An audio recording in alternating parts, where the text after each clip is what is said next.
Good morning everyone. Good morning sir. So karon dahil akong explain ang part sa ship's magnetic compass. So una, soft iron spear. So kani. Ayan. So ang soft iron spear is kani kay gamit siya to compensate for the magnetic compass effect sa barko para dili bitaw mausab ang reading sa compass tungod sa puthaw sa barko. So sunod is ang compass ball. So na ni compass ball is ari ni mamakit-an ang compass card ang nagpakita sa direksyon. Ang easy circle pod para sa pagkuha og bearings or direction sa usa ka butang. Ug ang lover's line, ari sa mamakit-an ang lover's line, kini ang nagpakita sa direction sa barko mismo. So mao to siya ang compass ball. At ari ni mamakit-an ang compass card, easy circle o lover's line. So sunod is ang sunod ang blinder's bar. So kani blinder's bar. So isa ka vertical soft iron bar nga nag-correct sa magnetic inference from the ship's vertical iron structure para mas accurate ang compass bitaw.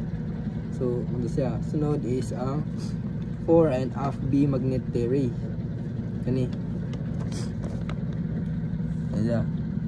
So ang fore and aft magnet theory di ay kay kini nga theory ang nagunit sa magnets nagigamit sa pag-correct sa magnetic deviation along the fore and aft sa unahan or sa likod sa barko.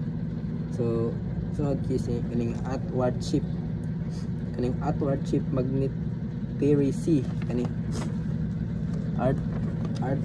outward ship magnet theory C. So kani nga part. So kani po niya theory nagunit sa magnets siya pa niya gunitan para mag-correct sa magnetic division sa outward ship nga magkilid-kilid bitaw sa barko. So muna siya. So next is ang healing magnet tube. So healing magnet tube. So kani healing magnet tube. So kani nga part sa magnetic compass gigamit para dili mausab ang reading sa compass bisan pa og mutakilid ang barko or lagi og matikilid ang barko. So mo siya ang healing magnet tube. So kaning mirrors reflection arrangement niya. So as you can see dagan sa na-connect. So ang kaning gamit ni to allow the compass to be read from the remote location like sa ship's bridge or tulay sa barko. Ano so ang kaning binocle stand ani diri na darahan to dati muna yung binocle stand. So kaning binocle stand this is kanang mo ni ang baruganan sa compass og gyapon ning og sa iyang collection devices. So kini ang nagprotekta og naghatag og support sa compass sa magnetic compass. Ano siya? Sunod is ang base. Any base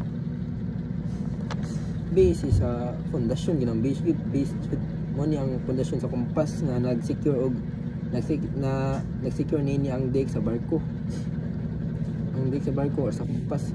So peep hull going to the ship's bridge